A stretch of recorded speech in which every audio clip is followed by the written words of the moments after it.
अस्सलाम वालेकुम नाज़रीन प्रोग्राम लाइव लाइन साण करे तव्हांजे मेज़बान डॉक्टर वाहिद बचपन हाज़िर आहे। नाज़रीन तव्हांखे ख़बर अथनि प्रोग्राम में असां तव्हांखे मुख़्तलिफ़ बीमारियुनि जी ॼाण ॾींदा आहियूं। मुख़्तलिफ़ डॉक्टर असां सां महिमान गॾु हूंदा आहिनि जेके उन बीमारी बाबति तव्हांखे मुकमल ॼाण ॾींदा आहिनि। अॼु जेका असां ॻाल्हि ॿोल कंदासीं उहे दिलि जूं बीमारियूं उन जे इलाज बाबति तव्हांखे ॿुधाईंदासीं त दिलि जूं कहिड़ियूं बीमारियूं आहिनि, उन जे इलाज जा कहिड़ा तरीक़ा आहिनि, छा दिलि जी बीमारियुनि जहिड़ियूं बि आहिनि मुख़्तलिफ़ क़िस्मनि जूं दिलि जूं बीमारियूं उन जा इलाज हिन जदीद साइंसी दौर में कहिड़ो आहे, छा दिलि जी बीमारी जेकॾहिं कंहिंखे थी वञे त छा उहो मुकमल ठीकु थी सघे थो। इन्हनि शयुनि खे ॾिसूं छा रुॻो दवाउनि जे ज़रिए दिलि जे बीमारियुनि जो इलाजु करे सघिजे थो या उन जी सर्जरी करे सघिजे थी या ऑपरेशन करे सघिजे थी। छा दिलि जूं बीमारियूं जेके आहिनि से सिर्फ़ु ब्लड प्रेशर शुगर जे करे थींदियूं आहिनि या उनजा के ॿिया सबब थी सघनि था। छो त जदीद साइंस में ॾाढी तरक़ी थी आहे ऐं दिलि जी बीमारियुनि जा बि तमामु सुठा जदीद ऐं नवां तरीक़ा इलाज बि मौजूदु आहिनि ऐं कुझु बीमारियूं अहिड़ियूं आहिनि जेके पैदाइशी बि दिलि जूं थींदियूं आहिनि, कुझु वरी जेके वॾेपण में थींदियूं आहिनि, कुझु जेके से मुख़्तलिफ़ सबबनि जे करे थींदियूं आहिनि। त असां तव्हांखे मुकमल ॼाण ॾींदासीं त उहे दिलि जूं बीमारियूं कहिड़ियूं आहिनि, उन्हनि जूं निशानियूं कीअं आहिनि, कीअं असांखे ख़बर पए त हीउ जेको मरीज़ आहे हिनखे का दिलि जी बीमारी आहे या आम माण्हू खे कीअं ख़बर पए जेकॾहिं उनखे का दिलि जी तकलीफ़ आहे त उनखे ख़बर पए मूंखे दिलि जी बीमारी आहे त उहो फ़ौरन पंहिंजे डॉक्टर वटि वञे ऐं पंहिंजो इलाजु कराए ऐं इलाज जा कहिड़ा मुनासिब सुठा तरीक़ा आहिनि ऐं बचाव जा कहिड़ा तरीक़ा आहिनि, इन ते असां ॻाल्हि ॿोल कंदासीं।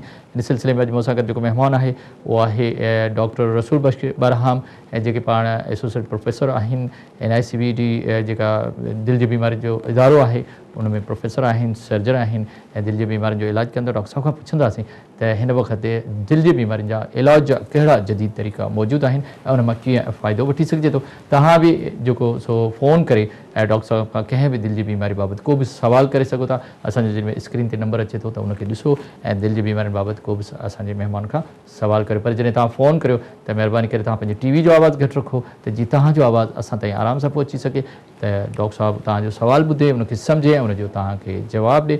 अॼु असांजो जेको मौज़ू आहे उहे दिलि जी बीमारियूं उनजो इलाजु ऐं असांजो महिमान रसूल बख्श असां सां गॾु आहे। अचो त पंहिंजे ॻाल्हियुनि जो सिलसिलो उन सां शुरू कयूं। डॉक्टर साहिबु अस्सलाम वालेकुम। वॾी महिरबानी। वालेकुम अस्सलाम रहमतुल्लाह। डॉक्टर रसूल बख्श बरहाम तव्हांजी वॾी महिरबानी तव्हां हिते डॉक्टर साहिबु तव्हां जंहिं इदारे में कमु था कयो नेशनल इंस्टीट्यूट आहे जेको आहे कार्डियोवैस्कुलर डिज़ीज़ जो उहो तमामु वॾो इदारो आहे। उते दिलि जूं हर क़िस्म जूं बीमारियूं अथनि जो ॿारणी बीमारियूं हुजनि, पैदाइशी बीमारियूं हुजनि या वरी वॾेपण जूं बीमारियूं हुजनि, तमामु घणा उते मरीज़ अचनि था। त ख़ासि के 4-5 जेके दिलि जूं बीमारियूं उहे कहिड़ियूं आहिनि जेके आम तव्हां वटि अचनि? वॾी महिरबानी डॉक्टर वाहिद, तव्हां मूंखे हिते सॾायो ऐं सिंध वासियुनि सां दिलि जे बीमारी हवाले सां ॻाल्हाइण जो मूंखे मौक़ो ॾिनो। जीअं तव्हां पंहिंजो पहिरीं तमहीदी ॻाल्हि में ॿुधाईंदी दिलि जूं बीमारियूं मुख़्तलिफ़ क़िस्म जूं हूंदियूं आहिनि। ॿारनि में बीमारी थींदियूं जंहिंखे असीं कंजेनिटल हार्ट डिज़ीज़ चऊं था, उहे मुख़्तलिफ़ क़िस्म जूं थियनि थियूं। उनमें जंहिंमें कहिड़ियूं हूंदियूं आहिनि जंहिंमें दिलि में सुराख़ हूंदा आहिनि ऐं हिकिड़ियूं हूंदियूं आहिनि जंहिंमें ॿार नीरो थींदो आहे, हिकिड़ो जेको बग़ैर नीरो थींदो आहे, ॿिनि हिसनि में विरहाईंदा आहियूं ऐं उन में पोइ मुख़्तलिफ़ क़िस्म जूं बीमारियूं थियनि थियूं। उनखां पोइ वरी कुझु अक्वायर्ड आहिनि जेके वॾपण जूं आहिनि। वॾी उमिरि में बि इहे जेके कंजेनिटल हार्ट डिज़ीज़ आहिनि जेके माउ जे पेट मां बीमारियूं अचनि थियूं उहे वॾपण में बि ज़ाहिर थियनि थियूं। मिसाल तो जीअं दिलि में सुराख़ आहे, कुझु अहिड़ा हूंदा आहिनि जेके लेट डायग्नोस थींदा आहिनि। ठीकु आहे। जीअं ASD आहे उहो लेट डायग्नोस थींदो आहे त उहे हूंदा आहिनि। ॿियो कुझु मौसमनि जेके ॿिया बि कारण आहिनि जीअं दिलि जे जा वाल ख़राबु थियनि आहिनि। जीअं असांजे मुल्क में रोमेटिक हार्ट डिज़ीज़ आहे, गला ख़राबु थियनि था, उनखां पोइ दिलि जा वाल मुतासिर थियनि था। ॿियो त दिलि जूं नालियूं जेके मुतासिर थींदियूं जेके आम तौर ते जीअं अलामतूं जेके छाती में सूरु, दबाव, वज़न, न वेन अलॻि शइ आहे, आर्टरीज़ अलॻि आहे। मोस्टली जेके आर्टरी मुतासिर थियनि थियूं छाकाणि आर्टरीज़ जेके आहिनि जेके शरियानियूं चऊं था उहे दिलि खे साफ़रत पहुचाइनि थियूं, यानी दिलि खे ऑक्सीजन बि पहुचाइनि थियूं। दिलि खे जेको न्यूट्रिशन आहे, खाधो आहे जेको उन ग़िज़ा उहे इहे शरियानी ज़रिए पहुचे थो। ऐं जेकॾहिं जंहिं जिस्म हिसे खे ऑक्सीजन न पहुचे या उनखे ग़िज़ा न पहुचंदी त उहो मुतासिर थींदो, मरण शुरू थींदो हलियो। त इन करे मोस्टली जेके आर्टरीज़ इन्वॉल्व थींदियूं आहिनि। हिकिड़ी बीमारी इहो आहे जंहिंखे एथेरोस्क्लेरोसिस प्रोसेस चवंदा आहियूं, जंहिंजे करे दिलि जूं नालियूं जेके से मुतासिर थियूं। उन जा मुख़्तलिफ़ कारण आहिनि, उनजे करे दिलि जूं नालियूं मुतासिर थियूं। ॿियो उहे दिलि जे नालियुनि जे करे ऐं जेके वेल्व्स हूंदा आहिनि उन्हनि जे लीक थियण जे करे या तंग थियण जे करे दिलि जो जेको पठो आहे, जेको मसल आहे, जेको गोश्त जेको आहे उहो कमज़ोर थी वेंदो आहे। पोइ उन जूं बीमारी थींदियूं। उन जा मुख़्तलिफ़ कारण आहिनि, उहे इन्फेक्शन जे करे बि थी सघनि था, ॿिया सभु थी सघनि था। त हाणे इन दिलि जी बीमारियुनि खे ॾिसूं त दिलि हिकिड़ी थैली में बंदि हूंदो आहे, उन थैली जूं बीमारियूं हूंदियूं आहिनि जंहिंखे पेरिकार्डाइटिस थींदो आहे। उनखां पोइ अंदरि जेकॾहिं गोश्त ते अची था वञूं, जेको मसल आहे उन जी बीमारियूं आहिनि, मसल कमज़ोर थो थी वञे। उनखां पोइ जे असीं उनजे मथां जेके शरियानियूं आहिनि उन जी बीमारियूं आहिनि। उनखां अंदरि दिलि जूं वेल्व्स आहिनि, उन्हनि जी बीमारियूं थियनि थियूं। कंजनल हार्ट डिज़ीज़ में दिलि उबदी सुबदी ठहियल हूंदियूं आहिनि, मुख़्तलिफ़ क़िस्म जी बीमारियूं हूंदियूं आहिनि। जीअं टेट्रोलॉजी आहे, उनमें 4-5 क़िस्म जी बीमारियूं हूंदियूं आहिनि। दिलि जा वाल्व तंग हूंदा आहिनि ऐं दिलि जा पठा जेके हूंदा आहिनि से कमज़ोर हूंदा आहिनि, या दिलि जा जेके खाना हूंदा आहिनि, जेके चैम्बर्स हूंदा आहिनि, उहे नंढा थी वेंदा आहिनि। या त जेके वॾियूं रगूं जिथां निकिरणु खपनि, ग्रेड आर्टरी जंहिंखे चवंदा आहिनि, उहे मुख़्तलिफ़। अच्छा, जेको कंडक्ट सिस्टम आहे, जेको उनमें जेको कंडक्शन सिस्टम उनमें बि डिज़ीज़ थी थो, जेको बिजली आहे उते जेको करंट आहे उनमें बि थी सघे। अच्छा, डॉक्टर साहब हिकिड़ो कॉलर आहे, पहिरीं उनखे शामिल कयो। हेलो, अस्सलाम वालेकुम। वालेकुम अस्सलाम। केरु अदा किथे? वॾी महिरबानी जी। जेके ॿारनि में दिलि जो कंजराइटिस हार्ट डिज़ीज़ थियनि थियूं, जंहिंमें दिलि जो सोराख़ अक्सर थिए थो, इन जे लाइ अक्सर माण्हू इंडिया वञनि था। छा हिते इलाज थी न आहे या हिते महांगो इलाज आहे? इनजी वजह कहिड़ी आहे? ठीकु आहे, ॿियो को सवाल आहे तव्हांजो? तव्हां वॾी महिरबानी तव्हांखे जवाबु ॾियो। ॾाढो ज़बरदस्त सवाल आहे। त जेके ॿारनि में जीअं तव्हां ज़िक्र कयो त पैदाइशी दिलि में सुराख़ थींदो आहे, उनजो इलाजु पाकिस्तान में मौजूदु न आहे, जे अक्सर तव्हां उनखे ॿाहिरिनि मुल्कनि माना इंग्लैंड या अमेरिका या इंडिया मोकिलीनि था। छा हिते असां वटि इलाज जो तरीक़ो मौजूदु कोन्हे? न, अल्हम्दुलिल्लाह बिल्कुलु मौजूदु आहे, बिल्कुलु मौजूदु आहे। पोइ छो था वञनि माण्हू? अवेयरनेस जो मसइलो हिकिड़ो त उनजा मुख़्तलिफ़ सबब, हिकिड़ो माण्हुनि खे ॼाण कोन्हे। अच्छा, दिलि में सुराख़ 2 क़िस्म जा थियनि था, उन्हनि जो इलाजु हिते मौजूदु आहे। जेके कॉम्प्लेक्स हार्ट डिज़ीज़ आहिनि, मतिलबु उन में काफ़ी गुथियल मसइला हूंदा आहिनि, ऐं उन्हनि जो बि इलाजु असां वटि मौजूदु आहे। पोइ जेको स्विच ऑपरेशन आहे, सैनिंग आहे, मस्टर्ड प्रोसीजर्स आहिनि, उहे अल्हम्दुलिल्लाह हाणे हिते NICU में थियनि था, लाहौर में अवेलेबल आहिनि, कराची में बि इहे इलाजु मौजूदु आहे। दिलि जे सुराख़ जो इलाजु मौजूदु आहे? दिलि जे सुराख़ त मामूली ॻाल्हि आहे। उहे त हाणे नॉन इन्वेसिव तरीक़े से बंदि करे सघनि था, बग़ैर ऑपरेशन बि सुराख़ बंदि करे सघनि था। ऐं ऑपरेशन करे, उहो ऑपरेशन सेफ ऑपरेशन आहे दिलि जो सुराख़ बंदि करणु। दिलि जो सुराख़ को मसइलो कोन्हे। माण्हू जो आम तासुर में दिलि में सुराख़ आहे त उन इलाजु मुमकिन कोन्हे। उन इलाजु आसान आहे, ऐं जेकॾहिं नंढी उमिरि में ऐं फौरी तौर ते पहुचे थो ॿार, त उन जो इलाजु मुमकिन थिए, बिल्कुलु नॉर्मल थी थो वञे, नॉर्मल ज़िंदगी गुज़ारे। मतिलबु ॿाहिरि मुल्क वञण जी ज़रूरत कोन्हे? न, बिल्कुलु ज़रूरत कोन्हे। छा हिते महांगो आहे इन करे माण्हू था वञनि? अहिड़ी ॻाल्हि ॿाहिरि अञा महांगो आहे। अञा महांगो, माना हिते कराए सघिजे थो, शायदि तव्हांजो नॉलेज कोन्हे, इन करे ॿाहिरि वञण जी ज़रूरत कोन्हे, हिते सुठो इलाजु थी सघे थो। डॉक्टर साहब ॿियो बि कॉलर आहे असां। हेलो, अस्सलाम वालेकुम।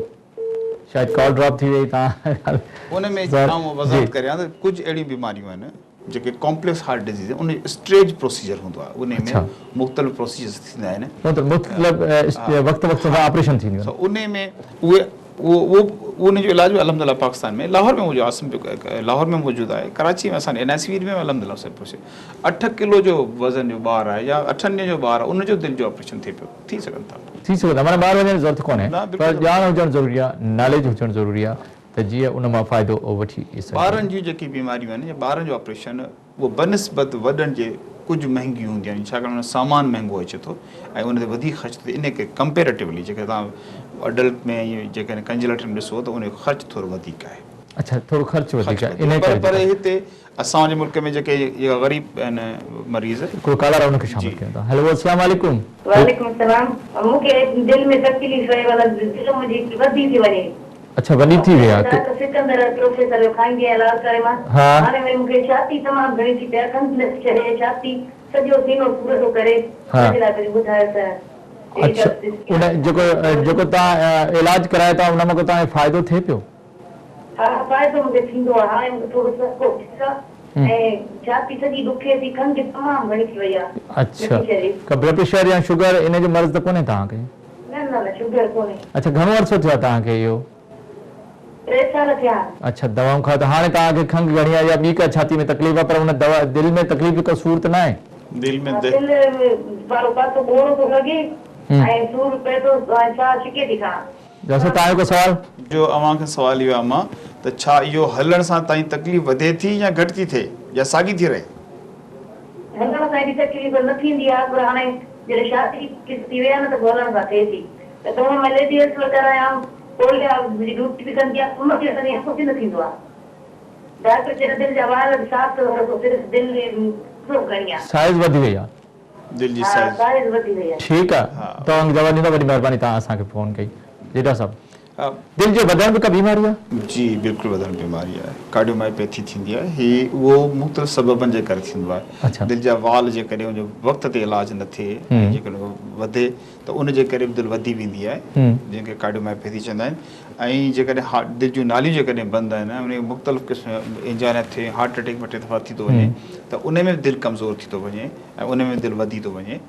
सो असुल ॻाल्हि आहे त प्रॉपर इलाज, प्रॉपर डायग्नोसिस ऐं वक़्त सिर इलाज हुजे। सही आहे। हा, ऐं दिलि जो जेको जेकॾहिं हिनखे तकलीफ़ आहे त जीअं लाड़काणे ॿुधायो डॉक्टर सिकंदर जो नालो वरितो, डॉक्टर सिकंदर उनखे ज़रूरु एडवाइस कयो हूंदो, डॉक्टर खे ॾेखारणु खपे ऐं डॉक्टर तव्हांखे प्रॉपर एडवाइस कंदो। अच्छा, ॿ शयूं माना हिनखे मूंखे लॻे चेस्ट इंफेक्शन खंघि बि आहे, दिलि जी तकलीफ़ आहे, त ॿिन्ही जो इलाज कराइनि?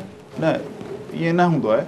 कुझु दिलि जूं नालियूं, दिलि जी बीमारियूं अहिड़ियूं जिन खे खंघि बि थींदी आहे, खंघि बि थींदी ऐं आहे। माण्हू सम्झंदा आहिनि ख़ासि करे जेके माइटल स्टोन। हिकु कॉलर पहिरियों उनखे शामिल करे पोइ उनखे जवाब खे कंप्लीट था करियूं। हेलो, अस्सलाम वालेकुम।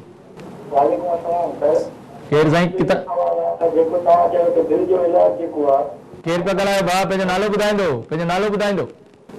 मुंहिंजो नालो मनसूर जावेद शिकार जो नालो ॻाल्हायां। जी, सवाल तव्हांजो छा आहे? सर, जीअं तव्हां चयो त दिलि जो इलाज असांजे पाकिस्तान में मौजूदु आहे। बिल्कुलु सही। कोयटा में, इस्लामाबाद में, कराची, छा इहो इंटीरियर सिंध में मौजूदु आहे असां वटि? हाँ, बिल्कुलु तव्हांजे जवाब ॾियो। वरी महिरबानी, तव्हां असांखां जेको डॉक्टर साहब तव्हां सवाल कयो तव्हांखे जवाब ॾियो। वरी महिरबानी, तव्हां ॿुधिजो पंहिंजो सवाल। डॉक्टर साहब पहिरियों हुनजो कंप्लीट करियो त जंहिं लेडीज़ असांखे फ़ोन कई उहा हाणे छा करे, उनखे एडवाइस छा कंदो? मुंहिंजी उनखे एडवाइस भेण खे आहे त डॉक्टर खे ॾेखारे, दिलि जे डॉक्टर खे, प्रॉपर डॉक्टर ॾेखारे ऐं उहो जेको हुनखे एडवाइस करे उन ते अमल करे। छाकाणि जो कुझु दिलि जा वाल बंदि हूंदा आहिनि, उन जे करे बि खंघि थींदी आहे ऐं फेफड़ में पाणी भरिजी वेंदो आहे, उन करे बि खंघि थींदी आहे। ऐं कुझु दिलि जूं ॿियूं बीमारियूं जीअं की रिपीटेड चेस्ट इन्फेक्शन थींदो आहे, उनजो बि इलाज कराए सघिजे थो। बुनियादी सबबु उन दिलि हूंदा आहे, उन दिलि हूंदी आहे, दिलि जी बीमारी हूंदी आहे, त दिलि जे डॉक्टर खे ॾेखारियो वञे ऐं जेको उहो जेको एडवाइस करे थो, जेका दवा ॾींदो उनखे जारी रखियो वञे। अच्छा डॉक्टर साहब, सवाल जेको इस्तेमालु न करणो घुरिजे। ऐं ॿियो जेको साईं सवाल कयो त भई छा कराची, लाहौर या इस्लामाबाद में इलाज मौजूदु आहे? सवाल इहो त छा इंटीरियर सिंध में, लाड़काणो, हैदराबाद में बि इलाज मौजूदु आहे दिलि जे बीमारी जो? इन में दिलि जा डॉक्टर मौजूदु आहिनि, जेके अव्हांखे दिलि जूं, हा, उन में उहे सहूलियतूं जीअं एंजियोग्राफी आहे या पोइ एंजियोप्लास्टी आहे या सुराख जो इलाज, इहे कोन आहिनि, उहे सहूलियतूं इंटीरियर सिंध में गंबट में शुरू कई वई आहे, ऐं बाक़ी कराची में आहे, हैदराबाद में शुरू आहे या कराची में। कराची में। हिकु ॿियो बि कॉलर असां वटि। हेलो, अस्सलाम वालेकुम। वालेकुम सलाम। महिरबानी अदा, केरु था ॻाल्हायो, किथां? सऊदी अरब खां अब्दुल गनी शेख थो ॻाल्हायां। वॾी महिरबानी, सऊदी खां अब्दुल गनी शेख, तव्हां असांखे फ़ोन कई, डॉक्टर साहब असां सां गॾु, तव्हां छा सवाल पुछंदो? सवाल इहो ई आहे, असांखे तक़रीबन 10-15 ॾींहं थी विया आहिनि, सो मच्छर जो हिकिड़ो चक पातो आहे, सो इलाजु हले थो पियो। छा आहे, डॉक्टर चवनि था पाकिस्तान तव्हां वञो, पोइ असांजो हुते इलाजु थी थो सघे या हिते करायूं? छा डेंगी वग़ैरह थी वियो आहे छा? जी जी, डेंगी थी वियो आहे हुते। अच्छा, ॿी का दिलि जी तकलीफ़ त कान्हे न? न, का तकलीफ़ कान्हे। उहे छा था चवनि त असां वटि इलाजु कोन्हे, तव्हां पाकिस्तान वञी पंहिंजो इलाजु? नहीं, हुते इलाजु थिए थो पियो, बिल्कुलु असांजो बिल्कुलु थिए थो पियो। अच्छा, को फ़ाइदो थियो आहे हुन इलाज मां तव्हांखे फ़ाइदो थियो? चवण त असां अचूं पंहिंजे मुल्क में, उहो तव्हांजी मर्ज़ी आहे, बिल्कुलु तव्हांजो पंहिंजो मुल्क आहे, सदाईं अचो, पर जेकॾहिं तव्हांजो इलाजु थिए पियो त उहा त सुठी ॻाल्हि आहे। को फ़ाइदो थियो आहे तव्हांखे? कुझु फ़ाइदो पए। चलो, अलाह तव्हांखे ॾींदो फ़ाइदो, बिल्कुलु तव्हां पंहिंजो इलाजु करायो। डॉक्टर साहब खे चऊं त तव्हांखे जवाब ॾियो। वॾी महिरबानी, तव्हां असांखे एतिरो परे खां फ़ोन कयो। डॉक्टर साहब, सऊदी अरब खां फ़ोन, सऊदी अरब में जेके पाकिस्तानी वेठा आहिनि, उहे पंहिंजी पाकिस्तानी भाउरनि सां ॻाल्हाइण में जुड़ियल न ख़ुशी महसूस था कनि कंहिं न कंहिं हवाले सां। बहरहाल एज़ ए डॉक्टर सवाल कयो आहे, अदा मच्छर जी डेंगी जो मलेरिया बि थी सघे थो, आम मलेरिया बि थी सघे थो, डेंगी बि अलाए डायग्नोस थियो आहे कोन थियो आहे ख़बर न आहे। उहो जेकॾहिं तकलीफ़ वधे थी त पोइ तव्हां ॾिसिजो, अलाह कंदो तव्हांजो फ़ाइदो थी वेंदो इंशाअल्लाह। फ़ाइदो थिए पियो त इलाजु कराइणु। बाक़ी अॼु बि इतफ़ाक़ी ॻाल्हि आहे, अॼु मके पाक मां हिकिड़ी फैमिली आई आहे पाकिस्तान में इलाजु कराइण दिलि जे हवाले तव्हांजे इस्पताल में। जी बिल्कुलु, अॼु हुन सां मुलाक़ात थी। हा, न मतिलबु अचणु चाहे थो हुनजो पंहिंजो मुल्क सर अचनि, बिल्कुलु।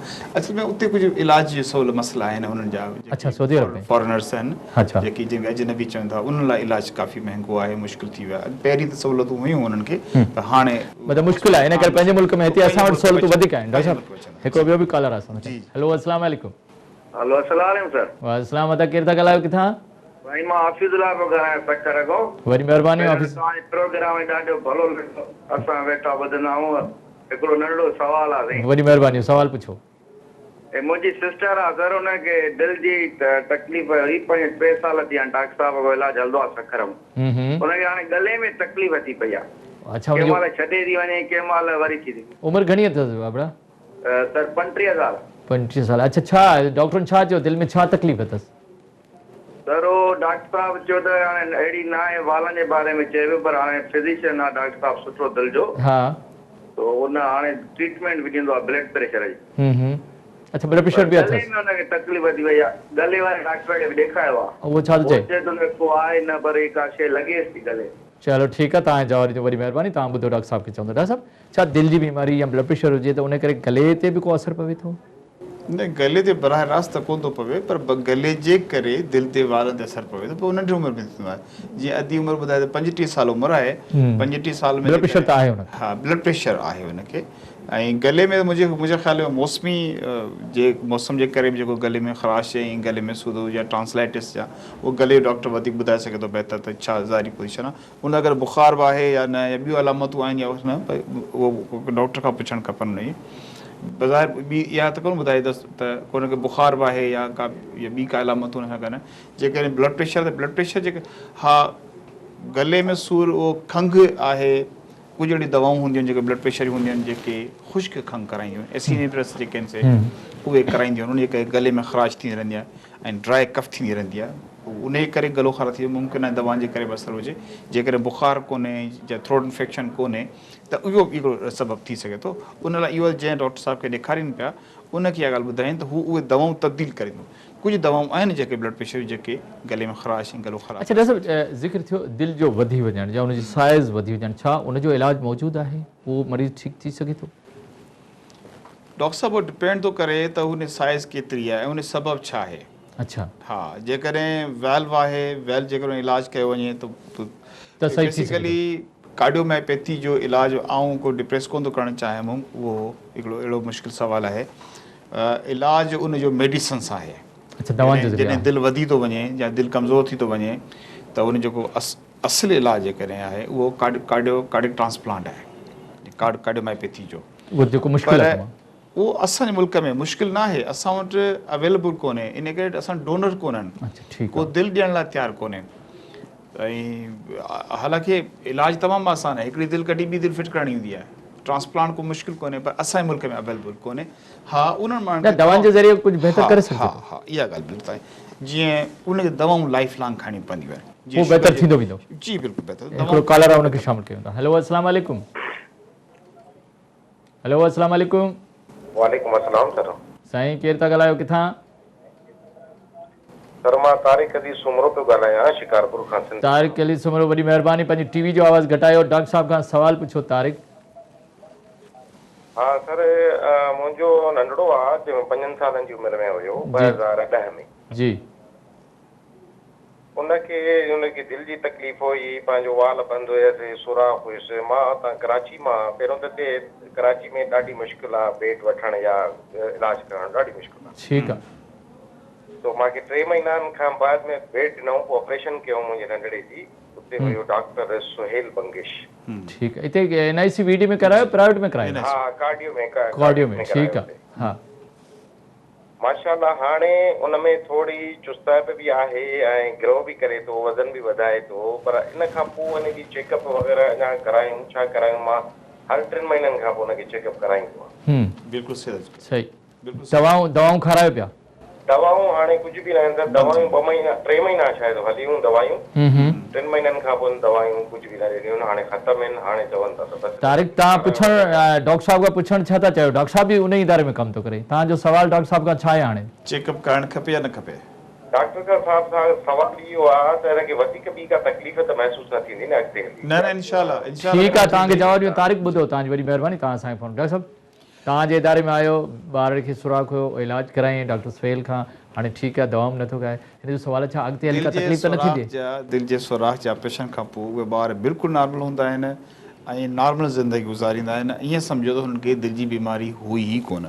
अच्छा ॿिए दफ़े का इन सुराग जी बीमारी न थींदी दिलि जी सुराग वीएस बंदि थियो सुराग बंदि थियो त उन खां पोइ नॉर्मल ज़िंदगी गुज़ारींदो सही आहे। हा उन खां पोइ जीअं नॉर्मल माण्हू खे ॿी का बीमारी थी सघे थी हा वॾी उमिरि खां पोइ उहो मुमकिन आहे पर इहे दिलि जूं वरी इहे इंशाल्लाह उनखे कोन थी उनखे न थींदी ऐं दवाउनि खाइण जी बि ज़रूरत कोन्हे न उनखे दवा त तमामु सुठो असां वटि इलाज जो तरीक़ो मौजूदु आहे न जेकॾहिं को प्रॉपर इलाज थिए थो त दिलि जी बीमारी हमेशह लाइ ख़तम बि थी सघे थी बिल्कुलु थी सघे थी बिल्कुलु थी सघे थी कंजर ठाठी काफ़ी आहे ख़तमु थी बिल्कुलु नॉर्मल ज़िंदगी गुज़ारींदा अच्छा डॉक्टर साहब चवंदा हुआ त जेका दिलि जी बीमारियूं कंहिं ज़माने में उहे वॾनि माण्हुनि जी बीमारियूं अमीर माण्हुनि जूं या वॾी उमिरि जे माण्हुनि पर हाणे ईअं न आहे या नंढनि ॿारनि जी बीमारी आहे नौजवाननि जी बीमारी इन जो को ख़ासि सबबु आहे छा इन जा के ख़ासि सबबु आहिनि ॾिसो इहा जेका या इहो तासुर हूंदो त वॾनि माण्हुनि खे दिलि जी बीमारी थींदियूं ग़रीबनि खे कोन थी थियनि उहो सिर्फ़ु उहे जेके सवाल रोकियां थो हिकिड़ो कालो आहे पहिरीं उनखे शामिलु कयूं हलो अस्सलाम वालेकुम वासलाम साईं ख़ालिद हुसैन पियो ॻाल्हायां ख़ालिद किथां पिया ॻाल्हायो मोरो मां साईं वॾी महिरबानी डॉक्टर साहब खां छा पुछंदो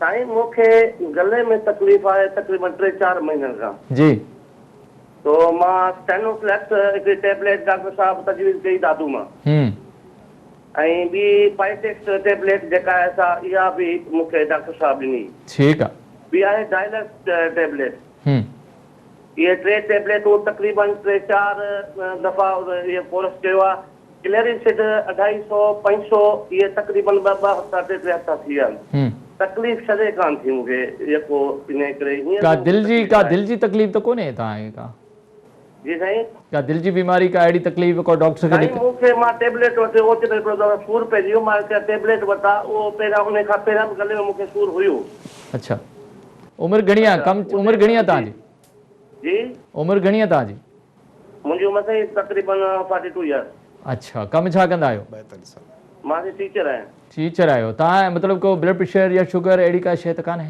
न साईं न शुक्र ठीकु आहे डॉक्टर साहब खे चवां था तव्हां जवाबु ॿुधो डॉक्टर रसूल भाई तव्हांखे जवाबु ॾियो वॾी महिरबानी तव्हां असांखे फ़ोन कई डॉक्टर साहब गले जी तकलीफ़ ॿुधाई हा इहो त मौसमी आहे न यको वठी पियो वियो 4-5 महीननि खां पर उनखे कोन ॿुधा चई न 2-3 दफ़ा वियुसि वठी आयुसि हा उहो इहो थींदो आहे ट्रांसलाइटिस अच्छा टॉन्सिल वधी विया इहे आहिनि जेके गले में वदूद हूंदा आहिनि उहे बार बार इन्फेक्ट थियनि पिया इन करे दवा असर न कॾहिं जेके साल में 4-5 दफ़ा इन्फेक्टेड थियनि था त पोइ उन इलाज त उन कढाए छॾनि ट्रांसलेक्टमी थींदी आहे उहो ट्रांसलेट निकिरी वेंदा आहिनि हा उन खां पोइ ख़तमु थींदो उन सां ख़तमु अच्छा डॉक्टर साहब सवाल तव्हांजो ॻाल्हायो त छा बीमारी जेका दिलि जी आहे उहा अॼुकल्ह नौजवाननि में छो वधी वई खणी इनखे ईअं ई मां जेको सुवाल पहिरियों हो त इहा सम्झी वेंदी त वॾनि माण्हुनि खे बीमारी आहे ऐं ग़रीबनि खे बीमारी कोन थी थिए उहो इन खे सम्झे जेके दिलि जी नाली जेका बीमारी हूंदी हुई न सम्झंदा त माण्हू वॾा माण्हू जी दिलि जूं नालियूं बंदि थियनि हाणे इहा ग़रीब आहे उनजा सबबु आहे स्ट्रेस एंज़ाइटी वॾो सबबु परेशानी ऐं ॿियो जेको लाइफ स्टाइल असांजो आहे जेको ज़िंदगी गुज़ारण थियो अॻे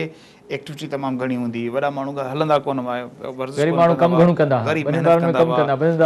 सादो खाधो खाईंदा उन्हनि में घटि हूंदी हाणे असां में हुननि में को ख़ासि फ़र्क़ु कोन रहियो आहे एक्टिविटी जेका आहे फिज़िकल एक्टिविटी उहा तमामु घटिजी वई आहे सवारियूं ॿाहिराणे में मौजूदु आहिनि माण्हू सवारियूं इस्तेमालु वधीक आहे मोटरसाइकिल इस्तेमालु वधीक आहे उन्हनि जे नौजवाननि में बि अॼुकल्ह इहो रेशो वधीक हार्ट अटैक जो हार्ट अटैक कुझु अहिड़ा नौजवान में कुझु क्लास आहे जंहिंमें कोलेस्ट्रॉल जी बीमारियूं नंढी उमिरि में थींदियूं आहिनि उन करे उहो हार्ट अटैक वञे थो इनखे मां अञा वधीक जेको कोशिशि कंदुसि त इहो जेको कोलेस्ट्रॉल लेवल छो थी वधे या हार्ट अटैक ॾे नौजवान छो था वञनि ठीकु आहे वॾी उमिरि जा माण्हू या जिन खे मुख़्तलिफ़ बीमारियूं आहिनि ऐं दिलि जे वाल्व जूं या आर्टरीज़ जूं त उन ते त खणी डिस्कस करे तव्हां सां ॻाल्हियुनि जो सिलसिलो जारी आहे वक़्तु हिकिड़े नंढे वक़्त जो नाज़रीन वठूं था हिकिड़ो नंढो वक़्तु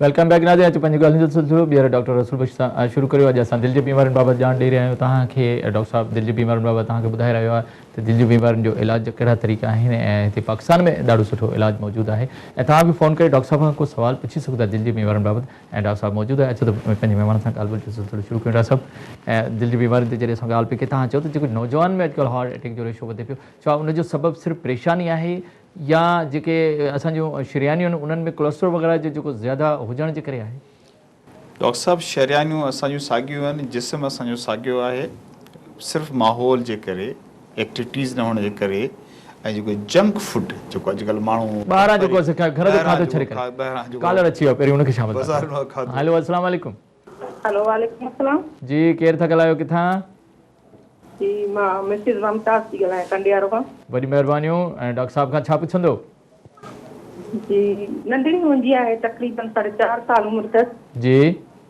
तो उनजे पेरनि जी मतिलबु ऑपरेशन लाइ मां कराची में दाख़िल हुयसि सिविल हॉस्पिटल में। उन खां बाद में हिनजो ईगो जो टेस्ट थियो, उन में मतिलबु असांखे ख़बर पई त हिन दिलि जो आहे लीक आहे। अच्छा ऐं पोइ मां कार्डियो में ॾेखारियो कराची में। कार्डियो में मतिलबु ओपीडी में ॾेखारे मूंखे ईगो थियो। डॉक्टर साहब ईगो कयो, उन ईगो जी रिपोर्ट में मतिलबु वरी हिनजो दिलि जो आहे लीक आयो। तो डॉक्टरनि चयो त मतिलबु 7 सालनि जी थींदी त पोइ हिनजो इलाज स्टार्ट थींदो। अच्छा मां पुछणु चाहींदसि हिन में को ख़तरे जी ॻाल्हि त न आहे? हिन वटि उमिरि घणी अथसि?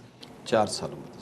जी मां लाइव ॿुधणु चाहींदसि, मूंखे लाइव थोरो जवाबु ॾिजो, मूंखे आवाज़ सही कोन। न न तव्हांखे ॿुधायां त हिन वटि उमिरि घणी आहे हुन नंढड़ी जी? 4 साल हींअर ॿुधाई। हिन जी उमिरि 4.5 साल। 4.5 तव्हां जवाबु ॾींदा, तव्हां ॿुधो डॉक्टर साहब खे चवंदा तव्हांखे चओ। वॾी महिरबानी तव्हां असांखे फ़ोन कई। डॉक्टर साहब छा ईअं थींदो आहे त तव्हां 4 साल में 4.5 साल में ऑपरेशन करे 7 साल खां पोइ करियो, ईअं छो? न जीअं हुन ॿुधायो इको में रिपोर्ट में वाल लीक आयो आहे। हा जेको कुदरती वैल हूंदो आहे, मसूनी वैल हुनखे नथो पहुची सघे। मसूनी जेको असीं आर्टिफिशियल हा उहो नथो पहुची सघे जेसिताईं हुनजो उहो कवर थिए।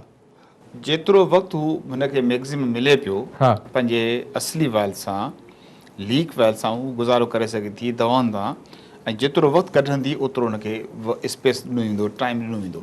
ठीकु आहे। हा ॾिसूं त हाणे वैल तमामु घणो ख़राबु थी वियो आहे ऐं दिलि खे नुक़सानु पहुचाए पियो, त पोइ उन पहिरीं रिपेयर थींदी ऐं उन वैल खे हलाइण जी कोशिशि कई वेंदी। पर सवाल जेको हुयो मुमताज़ जो उहो इहो हो त छा 4.5 साल खां 7 साल ताईं इन विच में को वधीक नुक़सानु त न थींदो? इंशाल्लाह कोन थींदो, न थींदो। उहो जेतिरो इहो ॾिनो वेंदो आहे टाइम, हुनखे मरीज़ खे टाइम ॾिनो वेंदो आहे। की असीं जिन में मरीज़ में चाहींदा आहियूं त हुनखे टाइम ॾिनो वञे, त उन में ॼाणी वाणी उन डिघी तारीख़ूं ॾिनी वेंदियूं आहिनि। साल साल खां पोइ हुनखे घुराईंदा आहियूं, 6 महीननि खां पोइ घुराईंदा आहियूं। उन इको वरी रिपीट कंदा आहियूं ऐं वैल जी पोज़ीशन ॾिसंदा आहियूं। प्लस वैल जेको इफेक्ट विझे पियो चैम्बर्स ते, दिलि ते असरु विझे पियो, उहो केतिरो विझे पियो। छा दिलि वधे पियो, दिलि खे वधीक नुक़सानु पहुचे पियो, मुतासिर थिए पियो? हा ॾिसूं था जेकर दिलि मुतासिर थिए पियो त पोइ उनखे। पर जेकॾहिं अॻ में करे छॾियो त कहिड़ो फ़र्क़ु पए? न ईअं कोन थींदो। जेको असली वैल्व जो कुदरती वैल्व आहे उहो आर्टिफिशियल वैल्व खां अञा बहितर आहे, उन खां बहितर। उनखे टाइम ॾिनो वेंदो। उहो डिपेंड थो करे त हुनजी वैल्व जी लीकेज जी केतिरी लेवल आहे। जीअं माइट्रल रीगर्ज हूंदो हिननि पेशेंट खे न, जेको वाल माइट्रल जो मतिलबु जेकॾहिं 7 सालनि ताईं हा न न मुंहिंजो मतिलबु आहे जेकॾहिं 7 सालनि ताईं हे सब्र कनि था, उन खां पोइ ऑपरेशन थिए थो त का तकलीफ़ अञा थी सघंदो हिनखे टाइम ॾिनो वञे। अञा बि टाइम जेतिरो टाइम हिनखे वधीक मिलंदो ओतिरो बहितर। पर उन लाइ ईअं न सम्झो त हू डॉक्टर खे न ॾेखारे। हर 6 महीने जेको टाइम डॉक्टर ॾे पियो, डॉक्टर खे ज़रूरु ॾेखारींदा रहनि ऐं पोइ डॉक्टर उन फ़ैसिलो कंदो त न हाणे ऑपरेशन ज़रूरी थी वियो आहे, हाणे तव्हां ऑपरेशन करायो त पोइ निकिराईंदा। अच्छा पोइ हुनखे फ़ाइदो थी वेंदो हुन ऑपरेशन खां। इंशाल्लाह। हिकिड़ो ॿियो बि कॉलर असां सां ॻाल्हाए। हेलो अस्सलाम वालेकुम। हा साईं वालेकुम सलाम। साईं आउं हैदराबाद मां ॻाल्हायां पियो। नालो ॿुधायो भाउ मुंहिंजा हैदराबाद वारा। ज़ुल्फ़कार शानी। ज़ुल्फ़कार शानी पंहिंजी टीवी जो आवाज़ु घटा, पोइ डॉक्टर साहब खां सवाल पुछ। जीअं त मूं एंजियोप्लास्टी कराई आहे, सम्झो था? जी जी। हा हाणे मुंहिंजो मेन नस जेकी उहा ही ब्लॉकी। ठीकु आहे। त उन्हनि मेडिसिन वारो चैन विधो आहे। हाणे भाईजान इहो वॉक बि कयां थो, शुगर लाइन बि बॉर्डर लाइन ते आहे, ब्लड प्रेशर बि कंट्रोल ते आहे, मगर मूंखे सर मथे में ॾाढो कंहिं महिल पेन थो पए। जीअं ड्यूटी ते वञा त मां पाण टीचर आहियां। अच्छा। या कहिड़ा कमकार करो अचां थो घर त मथे में जहिड़ो गरो गरो ऐं सूर रहंदो आहे। अच्छा उमिरि घणी आहे तव्हांजी? साईं उमिरि मुंहिंजी 48 साल आहे, मूं तबा मां कराई आहे। ठीकु आहे ठीकु आहे। डॉक्टर साहब तव्हांजो को सवाल साईं खां?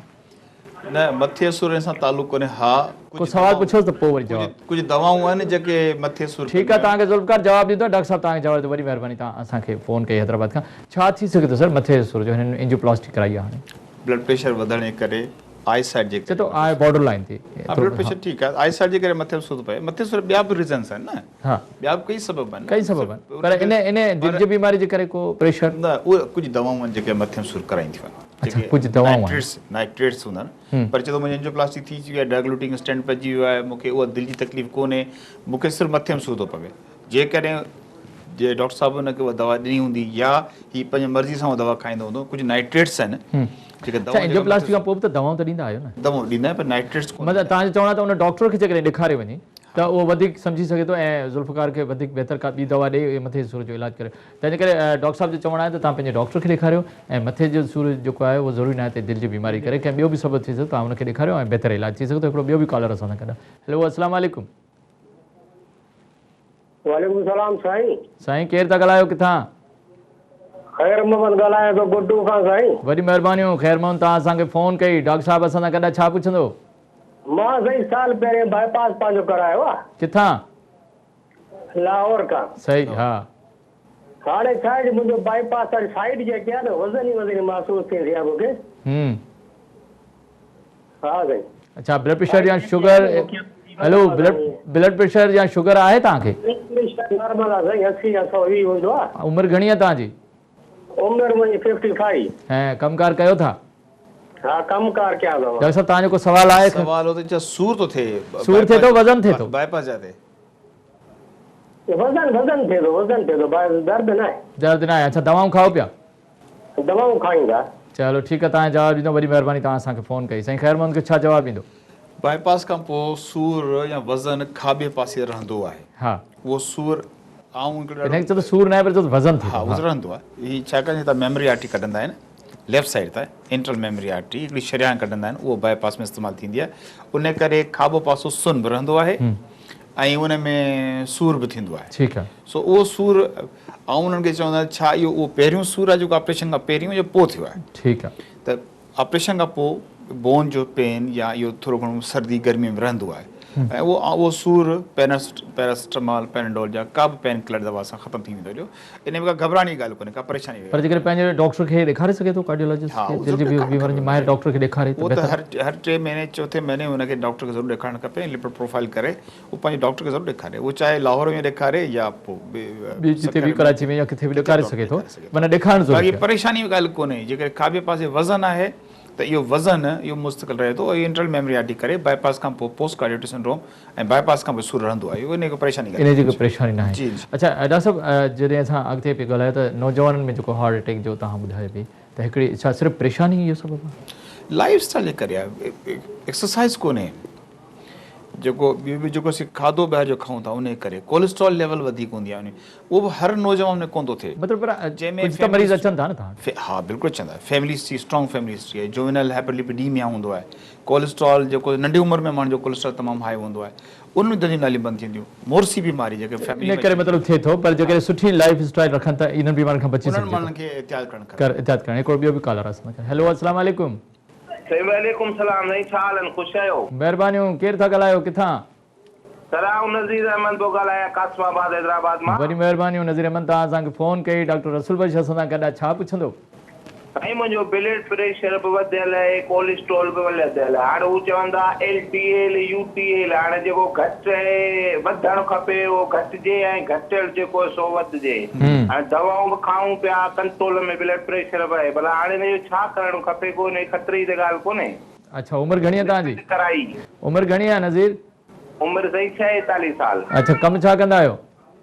कम ऑफिस जो, ऑफिस वर्क। चलो, ॿियो का तकलीफ़ त कोन्हे, सिर्फ़ु शुगर ऐं ब्लड प्रेशर आहे बस? थोड़ी घबराहट थिए थी, दिलि ते थोरो भार थोरो महसूस थिए थो, ॾाहे पासे ते थोड़ी धड़कन, मानी खां पोइ धड़कन थिए थी सर। ठीकु आहे, हाणे जवाबु ॿुधो। साईं रसूल भाई तव्हांखे जवाबु ॾींदो। वॾी महिरबानी, तव्हां असांखे फ़ोन कई। डॉक्टर साहिबु छा जवाबु ॾींदो?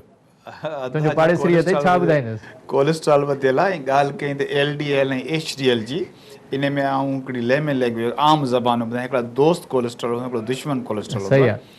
त भई दुश्मन घटि हुजनि, दोस्त वधीक हुजनि, सुठी ॻाल्हि आहे। HDL जेको हाई हुजे ऐं LDL लो हुजे, उन लाइ इहो आहे त कुझु परहेज़ आहे, एक्सरसाइज़ आहे, खाधे में परहेज़ आहे, दवा जो इस्तेमालु आहे, उहो कंदो रहे त इंशाल्लाह को मसइलो कोन थींदो। बाक़ी चए थो हलण खां पोइ घबराहट थिए थी ऐं इहो त पोइ डॉक्टर खे ॾेखारणु, पाल्पिटेशन वधे थी मानी खां पोइ, इहा बि आहे। ॿियो ब्लड प्रेशर शुगर जेको आहे उनजो इलाजु कराइणु बिल्कुलु करणु खपे। जेकर न कंदो त पोइ कैंडिडेट आहे त कंहिं सुठे कार्डियोलॉजिस्ट खे ॾेखारे, कंहिं बि दिलि जे डॉक्टर खे ॾेखारे। उते हैदराबाद में बि सुठा आहिनि, दिलि जा सभु डॉक्टर सुठा आहिनि। पर दिलि जे कंहिं डॉक्टर ॾेखारे, डॉक्टर हर शोबा मुख़्तलिफ़ हूंदा न। दिलि जे बि डॉक्टर उते मौजूदु आहिनि हैदराबाद में। बिल्कुलु मौजूदु, दिलि जे डॉक्टर खे ॾेखारे वञे ऐं कोलेस्ट्रॉल दवा खाईंदो रहे, पंहिंजी लाइफ स्टाइल खे चेंज करे, इंशाल्लाह को मसइलो कोन्हे। को मसइलो कोन्हे। अच्छा डॉक्टर साहिब, ब्लड प्रेशर ऐं शुगर छा दिलि जे बीमारियुनि खे वधाइण में इन्हनि जो केतिरो रोल आहे? वॾो रोल आहे। मेजर रिस्क फैक्टर्स आहिनि, 5 मेजर रिस्क फैक्टर्स आहिनि जेके दिलि जी बीमारियूं कंदा आहिनि। जेके दिलि जंहिंजे करे दिलि जी बीमारी थिए। कहिड़ा 5? जंहिंजे करे दिलि जूं नालियूं बंदि थियनि थियूं। सिगरेट स्मोकिंग आहे। अच्छा, सिगरेट पीअणु, कोलेस्ट्रॉल, कॉलर आहे। पहिरीं हुनखे शामिल था करे पोइ शुरू था कयूं। हेलो, अस्सलाम वालेकुम। हेलो, अस्सलाम वालेकुम। वालेकुम सलाम। साईं थोरो ज़ोर सां ॻाल्हायो। वालेकुम सलाम। केरु था ॻाल्हायो? किथां? वॾी महिरबानी दुर मोहम्मद दबई खां फ़ोन कई डॉक्टर साहब खां छा पुछंदो? मूंखां इहो पुछंदुमि त मां पहिरियों पाकिस्तान में ऑपरेशन करायो पेट जो, जी पेट में हरणे जी हिकिड़ी बूटी हुई, उनजो ऑपरेशन करायो। ठीकु आहे। उहो ठीकु थी वियो। हाणे मां दुबई आयो आहियां, उते वरी दर्द उन साॻी जाइ खां दर्द थियण लॻे पियो। हरनिया जो हरनिया जो दर्द थियण लॻे पियो उन ऑपरेशन जी जाइ सां। ठीकु आहे। हाणे मां मुल्क जे पाकिस्तान अची उहो ऑपरेशन साॻी जाइ खां थींदो या दवा सां मसइलो हल थी वेंदो? डॉक्टर साहिब खां पुछां पियो। ठीकु आहे, ॿुधो डॉक्टर साहब तव्हांखे जवाबु ॾिठो, वरी महिरबानी तव्हां असांखे फ़ोन कई एतिरो परे खां। डॉक्टर साहब रिकरेंस हरनिया जेके थींदी आहे, छा उते इलाज जा तरीक़ा सुठा मौजूदु आहिनि या अची पंहिंजे हिते पाकिस्तान में मौजूदु आहिनि? उते मेडिकल सिटीज़ आहिनि, पर जेकॾहिं पाकिस्तान में इलाजु करायो वियो आहे हरनिया जो, त हरनिया वरी रिकरेंस थियो आहे हिनखे, त रिकरेंस थियो आहे जेकॾहिं वधीक आहे त हुन वरी दोबारा सर्जरी थींदी। ऐं उन लाइ इहो दवाऊं आहिनि जेके दवाऊं इस्तेमालु करे ख़ासि करे अची करे हिते बि इलाजु कराए सघंदो, उते बि कराए सघो, कोई परेशानी जी ॻाल्हि कोन्हे। कहिड़ा 5 ख़ासि फैक्टर आहिनि टाइम ख़तमु थियण वारो आहे जेके दिलि जूं बीमारियुनि जो सबबु थींदा? हिकिड़ो पहिरियों स्मोकिंग, माना सिगरेट पीअणु, हा, डायबिटीज़ जेको शुगर हुजे, कोलेस्ट्रॉल आहे, कोलेस्ट्रॉल जो वधणु, ऐं जेको मोरसी बीमारी जेनेटिक करे थी, ऐं सेडेंटरी लाइफ स्टाइल आहे। अच्छा, ऐं ब्लड प्रेशर। ठीकु आहे, बचाव जा कहिड़ा तरीक़ा आहिनि? जल्दी ॿुधायो, टाइम ख़तमु। इनखे कंट्रोल करे, शुगर खे कंट्रोल करे, शुगर छॾींदी कोन। शुगर जेका हिसाब जेके आउं शुगर की बीमारी सम्झंदो कोन आहियां। शुगर, ब्लड प्रेशर, कोलेस्ट्रॉल खे कंट्रोल कजे त दिलि जे बीमारियुनि खां बची सघिजो। अच्छा, हिन जदीद दौर में जेके बि दिलि जूं बीमारियूं आहिनि, हार्ट अटैक आहे, एंजाइना आहे, जेको बि आहे, इहो इन्हनि सभिनी जो इलाजु अल्हम्दुलिल्लाह मौजूदु आहे। अच्छा, कहिड़ा तरीक़े इलाज आहे? दवाउनि जे ज़रिए या सर्जरी ॿई आहिनि? उहो डिपेंड थो करे, कोशिशि कई वेंदी आहे दवा सां इलाजु कयो वञे, ऐं जेकर दवाउनि में इलाज में फ़ाइदो कोन थो थिए त पोइ सर्जरी हमेशह आख़िर में रखी वेंदी आहे। ॿिनि क़िस्म, पहिरीं दवाउनि सां, उन खां पोइ नॉन इन्वेसिव आहे जेके एंजियोप्लास्टी जे कई वेंदी आहे। अच्छा, एंजियोप्लास्टी ॾाढो अॼुकल्ह एंजियोप्लास्टी आहे, दिलि जा सुराख बग़ैर ऑपरेशन बंदि था थियनि। ठीकु आहे। दिलि जा वेल्व जेके टेवीज़ आहिनि बग़ैर ऑपरेशन जे वेल्व लॻी वेही सघनि था, त नॉन इन्वेसिव प्रोसीजर, उन खां पोइ ऑपरेशन। माना सुठा इलाज जा तरीक़ा मौजूदु आहिनि, ऐं जेकॾहिं एहतियात कजे ऐं सुठो तरीक़े सां इलाजु कजे त दिलि जी बीमारी खां बची सघिजे। डॉक्टर साहब मैसेज छा हूंदो, पैगाम छा हूंदो? दिलि आहे, इनखे दिलि बादशाह आहे। दिलि जेकॾहिं ठीकु आहे त पोइ पूरो जिस्म ठीकु आहे। इनखे पंहिंजी दिलि जो ख़्यालु करियो। दिलि में मोहबत हूंदी आहे, प्यारु हूंदी आहे, जेकर तव्हां माण्हुनि खे प्यारु ॾियो, मोहबत ॾियो, दिलि खे ख़ुशि रखो, दिलि अव्हांखे ख़ुशि रखंदी। दिलि जो ख़्यालु कयो त दिलि अव्हांखे ख़्यालु कंदी। वरी महिरबानी डॉक्टर रसूल बख्श बराम, तव्हां ते असां वटि वरी महिरबानी। नाज़रीन, डॉक्टर रसूल बख्श बराम असां सां गॾु जेको NICVT कराची जेको दिलि जी बीमारियुनि जो इदारो आहे, उन में जेको सो डॉक्टर आहे, ऐं ॾाढी ज़बरदस्त ॻाल्हि कई त जेकॾहिं तव्हां पंहिंजी दिलि जो ख़्यालु कंदो त दिलि तव्हांजो ख़्यालु कंदी। दिलि में मोहबतूं हूंदियूं, प्यारु हूंदो आहे, ख़ुलूस हूंदो, सचाई हूंदी आहे, ऐं दिलि जो इलाजु कराइणु घुरिजे। जेकॾहिं का नंढी वॾी बीमारी आहे त उनजो इलाजु करायो। इलाजु तमामु सुठो मौजूदु आहे, दवाउनि जे ज़रिए बि आहे, सर्जरी बि आहे, मुख़्तलिफ़ तरीक़नि जा आहिनि, पर इलाजु करणु तमामु ज़रूरी। डॉक्टर साहब जिन ॻाल्हियुनि ते असां अमल कयो त असां बहितर ऐं सुठी ज़िंदगी गुज़ारे सघूं। इन ते प्रोग्राम लाइफ लाइन जो वक़्तु पूरो थियो। पंहिंजे मेज़बान डॉक्टर वाहिद बशपावर खे इजाज़त ॾींदा। अल्लाह हाफ़िज़।